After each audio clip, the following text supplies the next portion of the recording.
Are you confused and overwhelmed about your role in all the craziness that is being a dad? Are you struggling to create the life you hope for? Are you looking for other dads to share your struggles and your triumphs? Or do you just need help waking up in the morning? This is the Wake Up Dad Show. Hey Dad, and welcome to another episode of the Wake Up Dad Show. I'm Scott. And I'm Evan, and we are the co-hosts of the Wake Up Dad Show.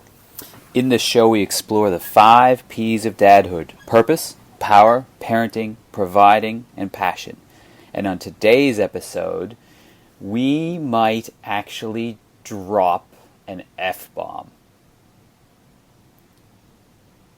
Fuck. We did it. We just get it out of the way. We just got it out of the way, didn't we? We did. Awesome. That felt good. It does feel good. Because let's face it, kind of feel a release. Yeah.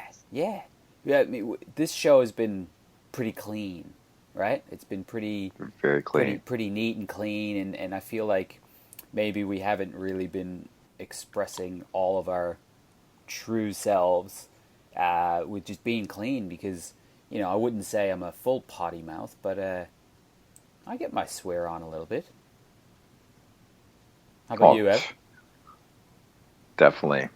Yeah, when I'm totally relaxed and, hanging out with people that I feel are not judging me, I will definitely swear. It's like an act. It's like an what's that called when you put an exclamation on the end of the sentence? An exclamation mark? Is that what you mean? Like an accent. Accent aigu, like it adds emphasis. Emphasis. That's the word I'm looking for. Adds emphasis to what you're saying. So, to what I'm saying, I should say. It's like a marker. And it really, it is actually a very important part of dialogue, I think. So anyways, I'll let you kind of get to the meat here of what we're talking about.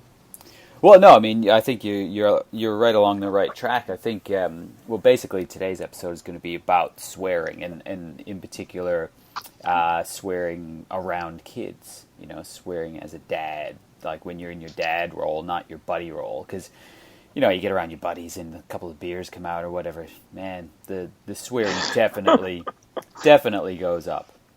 But, it may not necessarily be the be-all and end-all as far as swearing in front of your kids, right? It may not be as bad as we might think it is, even though our significant others might say so.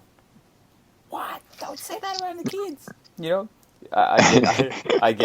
I get parents come into the practice sometimes, and for some reason or another that comes up, and they mention it to when their kid is like maybe 2. It's like, oh, we got to start watching what we're saying now, because they pick up on everything. I go, yep, that they do, and they mimic, and I remember my kid swearing a few times. And now it's one of the funniest things when your kid picks up a swear word and starts to repeat it. Yeah, I didn't get I think sometimes in the movies you've seen it where they just pick up shit, and they just keep saying it. I didn't experience that, but yeah, Roy's definitely said a few words in her time, and it is. You try not to laugh too much. No. But it's so hard. It's so hard. I got to tell the viewers this one story, and this cracked us up big time. So there was I think it was a frog, and it was like a play frog. It wasn't a real frog. It was just like maybe one of those little rubbery frogs or something like that. I don't remember the detail around the frog. Doesn't matter. But anyways, there's a frog. It's on the floor. And my daughter Liv, my oldest, at the time, she's, I don't know, maybe a year and a half. And my wife and I were chatting. We're in the kitchen. And all of a sudden we hear, fuck. Like, what was that? Then again, fuck.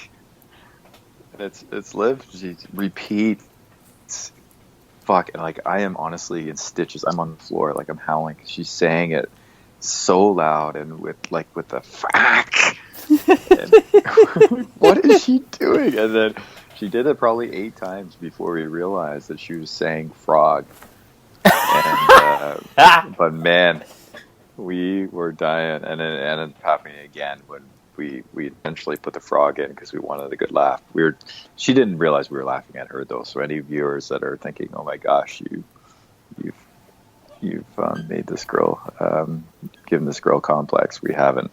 She didn't know that we were laughing at her. But anyways, funny story about kids swearing and they don't know they're swearing. But we're really one of our goals tonight was to talk about swearing in front of your kids, and whether it's appropriate or not. Is it is it better to not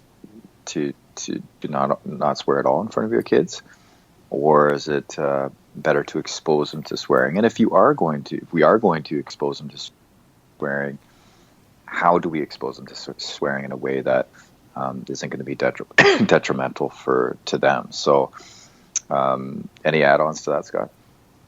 No, that's exactly what we're going to explore, because I think that if you're truly honest with yourself, there are very, very few people out there these days that don't swear at all, and so it's about finding out that how it's going to work within your family, because there's a time and a place for it, right? Like I said earlier, if you're around your buddies and you went to I don't know why this popped into my head, but like an MMA fight where you go and you see men beating the crap out of each other, like and there might be a few drinks involved or something, then likely the scenario there is going to be a lot more swearing than if you're at your child's Christmas concert or something like that. Right? Comparing those two is no comparison.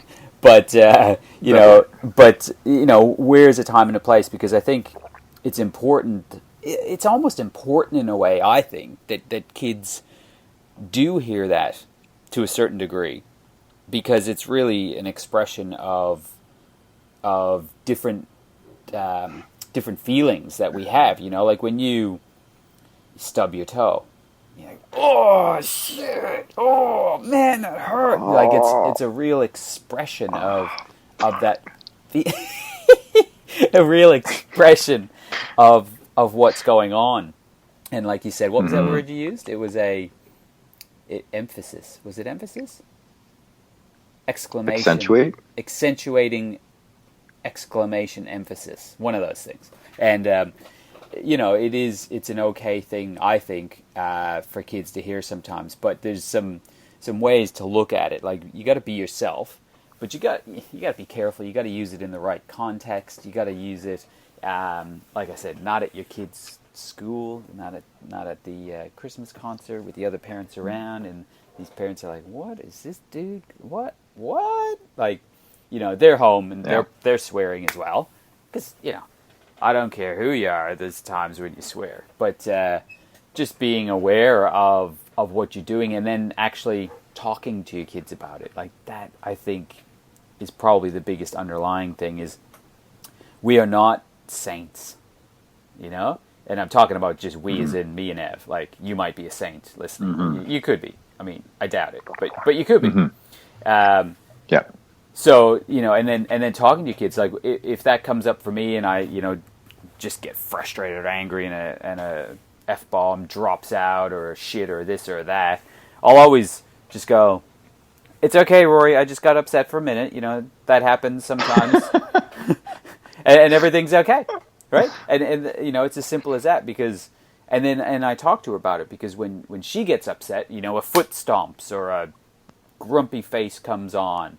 And I just say, "Hey, listen, you know how when you get upset you stomp your foot? When Dad gets upset, sometimes he uses those words."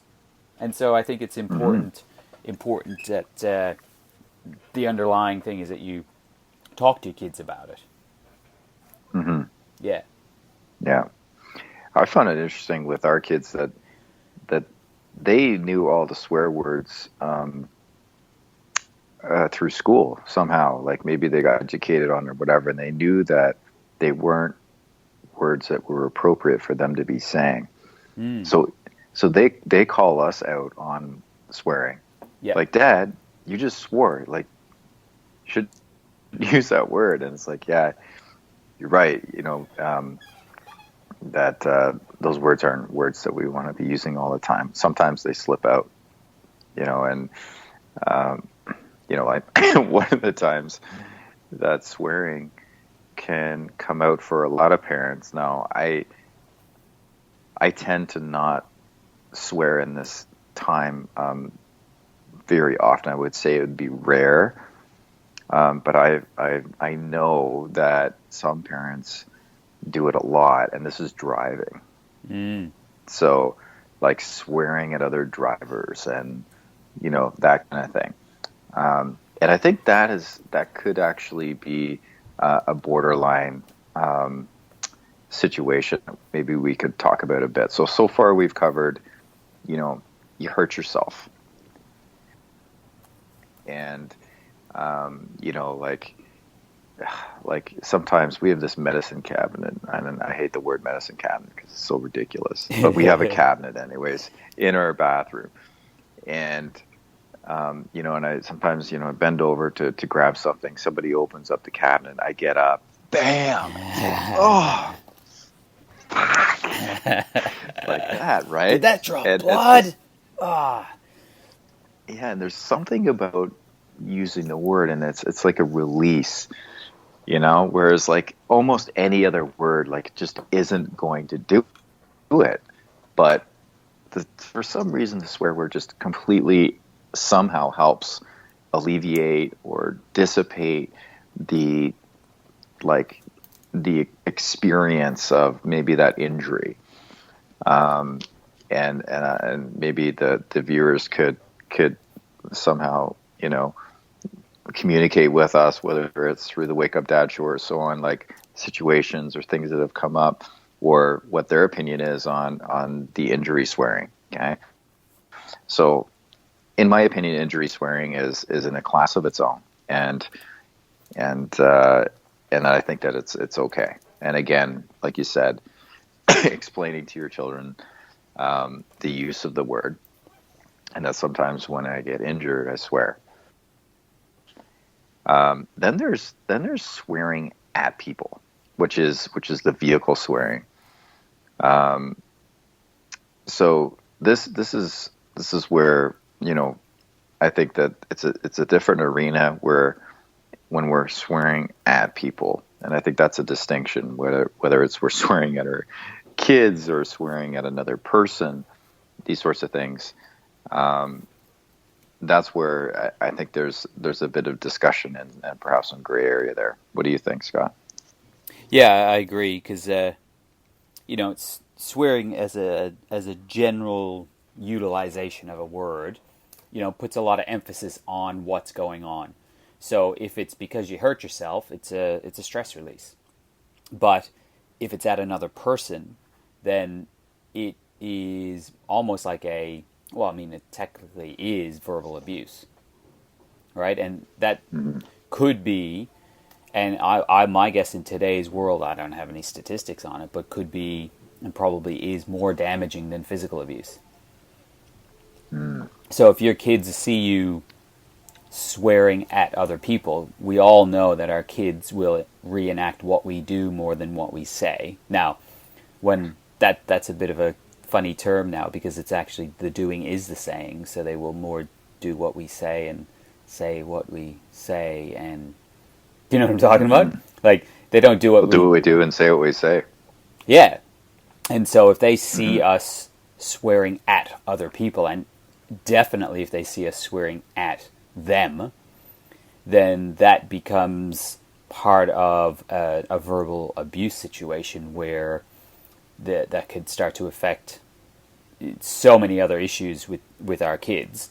and with other people in general. But so it's really, really, really important that that's what I was talking about earlier with swearing with context. Using it as a adjective for something is a much better situation than using it as a situation where we're expressing dramatic anger towards other people, like in a driving situation or in a, that's probably a really, really good one to mention. But say sports, say I can't even think of anything. What would be sometimes? I mean, the big one for me is when I like hurt myself, and maybe I do that more often than I should. You're painting this picture of you like a complete klutz. Yeah, I know. I don't think I am. Yeah. All right. Well, something to think about. Hey. No, what about disbelief? Okay, it's like that's another time where I might swear. It's like, holy shit! Like, did you see that? Yeah. The guy sinks the buzzer beater from the other side of the court and drains it, and it's a swish. I might use a swear word at that point. I'm like, are you fucking kidding me? Like, something along those lines. So again, an adjective, and it's more of in a fun, expressive way. I don't know if I would do that in front of my kids or not, but it might slip out. So then they would call me on it, and then you'd be like, yeah, you're right. That was a swear word, guys. And they already know the rules around swearing because their school taught them. So I think we're in a fortunate situation. However, I don't know if all schools are that way, where they're doing some of the work for us. They seem to know, like they believe that the word stupid is a swear word, and I think that's an interesting conversation because, like if you look at swear words, like ass, for example. Like, it's a body part, number one. Mm-hmm. So technically, it's not a swear word. It's actually a part of our body. And, but there's other parts of our bodies that people call other people. Like penis, for example. If you said, man, that guy's such a penis. Or it's such a pussy. You know what I mean? Like, and it's like you're literally calling, and it's not actually considered a swear word. However, it should be considered a swear word. In this, putting somebody else down, and I don't even know, like, we're getting into a whole another section here, but really, like, it's how words are used, and if words are being used to bring somebody down, or to belittle somebody, or to one-up somebody, or to make them feel bad, or whatever. And I don't care if it's a body part or if it's a swear word. Those are, that's a teaching, moment. And our kids, they'd be like, telling on each other. It's like, Felix used the S word. And I'm like, what was the word he used? And he used the word stupid. Like, oh, okay. What was the context? Because if I hear, well, he called Belle stupid, then okay, that's I would be more upset about that than Felix stubbing his toe and saying the word shit. Yes. So yeah, I think has a lot to do with how the word's being used. If it's being used to bring somebody else down, then I don't care if it's a body part they're calling them, or it's a swear word. They're going to have some level of discipline around that. Yeah, I mean, I think it'll come back to, like you're saying, disbelief. Maybe great joy or ecstasy or just emotional release in general. Just accentuates that feeling and helps then move on from that feeling when you use swear words. So it's a good point where we basically created that word has a particular meaning. right? Like any word in Mm-hmm. and of itself doesn't really mean that it's a swear word or a bad word or a good word or anything. It's just a word. And then we put certain words out to be swear words. But yeah, words like stupid or dumb or idiot or, any of those things, they're worse words, really.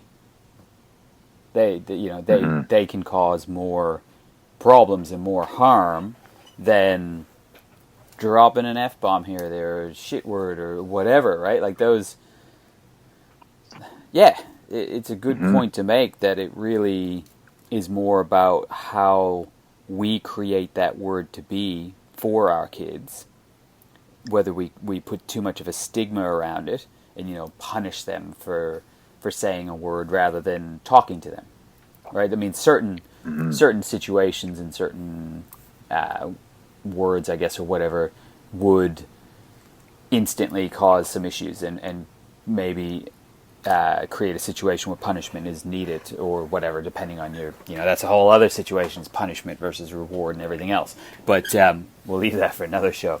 But, it's really about, I think it all comes back to communication with your kids around Mm-hmm. the way you use a word, the way they use a word, the context they're using it, and do they understand what they're saying when they do say those words? Because depending on the age of your kids, kids 2, it's just funny. But once a kid Mm-hmm. gets 5, 6, 7, 8, 9, 10, those are very, very different situations as far as their awareness around particular words and why they're using those words. Are they using them just as an emotional release in a situation where there's a stress or injury? Are they using them for more exclamation marks on emotional situations, or are they really belittling other people and trying to make themselves feel better by doing that? And if that's the case, then it'll come Yeah. back to more of like a self-esteem situation. And I'm sure soon enough we'll have an episode on bullying. And so I think that will really segue into this, because really when you start talking about words like stupid and stuff, it gets into more of a bullying situation, possibly anyway, again, based on the context that they're Mm-hmm. using. Yeah. Yeah. Yeah. Yeah. Yeah. And so here's a situation that we haven't discussed, and that is being in a social situation where you're with friends and their kids are with you and your kids are with you. And I find that's a place where I'll get caught a number of times because let's say on New Year's, for example, or we were at friend's place and, we'd had a drink or two and and the kids are, kind of in and out in the room and, and you're and having a conversation. It could be 3 or 4 adults around and then, and then somebody swears, but it's in context of, it's like a fun swear type thing. And the kids are there. And then it's like, oh, sorry, I didn't mean to swear in front of your kid, that type of thing. Mm. What about that situation? Do we like, oh, we got to dub down our swearing because, we're swearing and might be somebody else's kid that overheard that. So that's another realm is public swearing, whether it be with your kids are there or with and other adults or other kids that aren't yours.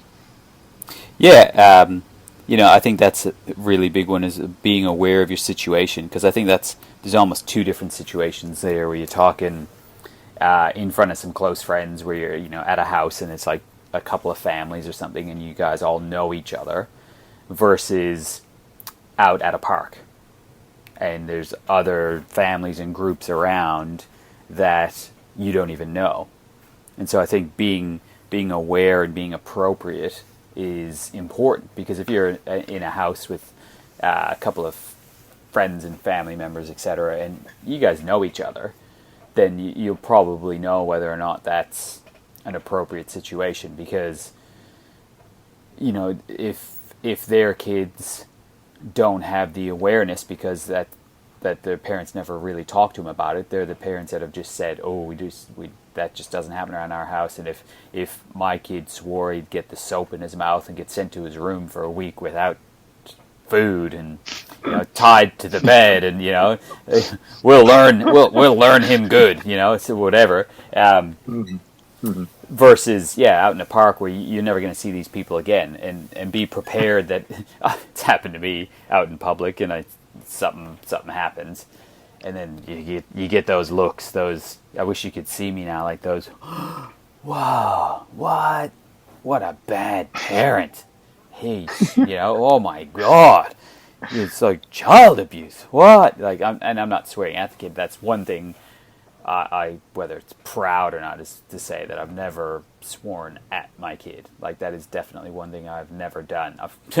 Don't get me wrong, I've gotten angry, but I make sure that it's not going into that ever, into that swearing, into that name calling, into that belittling, into that you're a bad kid versus this is a bad behavior situation. So I think being very aware and being appropriate depending on your situation is important, and being aware that you might get looked negatively upon, you might get frowned down upon, but that's again comes back to our own self-esteem to realize who gives a shit what they think. Like, really, if you know you're within yourself, and you know that you're doing the best to be teaching your kids about being appropriate in situations like that. Like you said, I'd much rather have my kids say shit every now and again than like call another kid stupid or idiot or anything like that. Mm-hmm. Yeah, absolutely. Yeah, I agree. 100%. That's good. Cool. So I'm glad you agree. So main takeaways, this has been good actually, kind of hashing this out, and that's, main takeaways that I'm taking from this are, the communication is key. Using swearing as a way to create emphasis, or to to disperse energy if you've injured yourself. Those are times where I think swearing can be in context, and and again, it comes through the communication with the children, so they understand that sometimes when I if I injure myself, like, I certainly don't do it as much as Scott does, but I might injure myself once in a while. And that's a time when you might hear me swear, and also, like, if something happens where it's like, wow, and I might use a word to really create the emphasis around it, but never use swearing at somebody. I think I realized it isn't because of me injuring myself. It's usually because I'm running late. That's the big one. That's the big one. Oh, yeah. Yeah, I had to think about that. I was like, I don't really injure myself that much. I can't do a backflip or anything, although I want to. Me and a couple of mates were together last night. We were talking about going to one of those kids' places with, the bouncing, the trampolines. Is that a thing in Canada right now? Yeah, they have that, yeah. Yeah, I mean, it's huge over here right now. There's friggin', I'd say 10 of them have popped up in my city in the last 2 years. Like, but going there as a kid, going there and being a big kid and trying to learn how to do backflips and cartwheels and all these crazy things that I never really did as a kid. That's a sidebar, by the way. Let's get back to the topic. But yeah, no, it's I think it's mainly because of when things are running late, like when we're like getting ready for school or getting ready to go to work, or that's where my emotional state gets up. And I'm like, oh, because I'm always just late. Like, I don't think I'm. Yeah. So that's it. Go ahead. That sounds like an emphasis swear.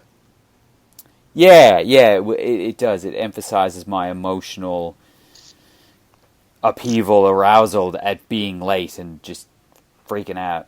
Yep. Yeah.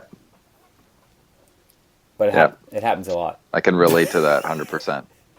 Yeah. Well, I think the dads probably are all nodding their heads right now, because that is definitely something like, yeah, I can relate to that, where, because when it's a family, you don't have control. You know, you're just about to leave, and here's a scenario that happens often. So, you know, it looks like the kids are ready. You're just about to leave, and it's like, oh, do you have swimming today at school? Oh, I don't know. Okay, well, is there a way for you to find out? Well, I could. Like, okay, well, can you? Like, okay. And then, oh, yes, I do have it. Can you go up and get your stuff now? Can you go get your bathing suit and your towel and hurry up? And then, you know, and then they run upstairs, and then, you know, there might be a little bit of like, a, holy shit, like that type, because you look at your watch. Yeah.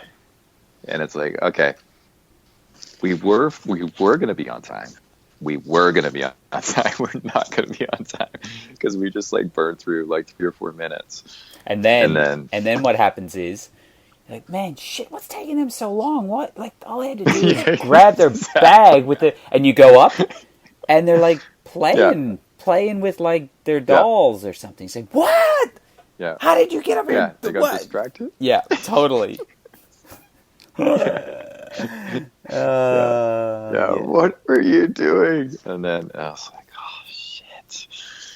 Anyway, so yeah, and usually that means that, you know, other things are pushed back, and we all know as parents, like, when you're late for this, then you're late for the next thing. It's not like we have huge gaps of play in our day where it's like, oh, it's cool, I can burn an extra 20 minutes, no big deal. Like, most of us just don't have that luxury. So, you know, it can raise the blood pressure, and you know, and it can definitely create some emotions when we get behind. So yeah, so I think we've uncovered some of the most common uses of swearing, and I'm sure there's others. So you know, we do have the Wake Up Dad Show Facebook page, and discussions are welcome there, as long as you're not swearing at us. Well, depending. You could say, yeah. Man, I mean, if you're saying you guys are so fucking awesome. How did you know I was just going to say that? If you say that, you're allowed. Just be appropriate. You can totally say that. Yeah. With a few exclamation marks on the end. Awesome. All right. Any final words, Scott? No, I think we'll leave it at that for today. Yeah. Yeah. And since we're doing a show on swearing, please, like, give me your best swear. Like, what would be your best swear? Like, the one that just makes you, like, feel really good when you let that swear go. What would it be? Oh, it's gotta be fuck.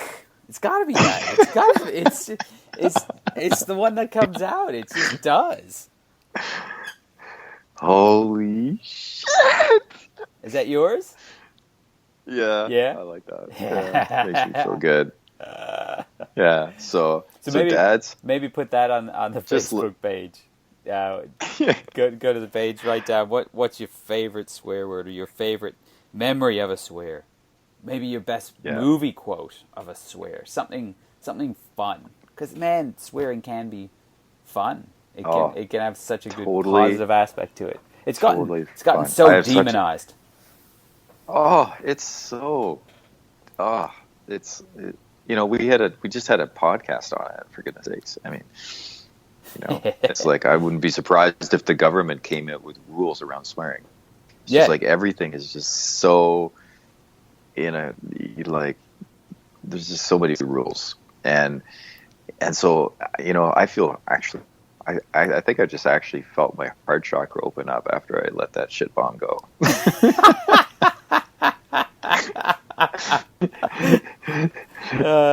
So I want to challenge I want to challenge the dads out there that are listening to this podcast to let out a really solid swear, like one of those emphasis swears where it's just like, just experience the pleasure of the word, the swear word, because there really is truly something unique about swear words that they really do actually change our state, our physical state. So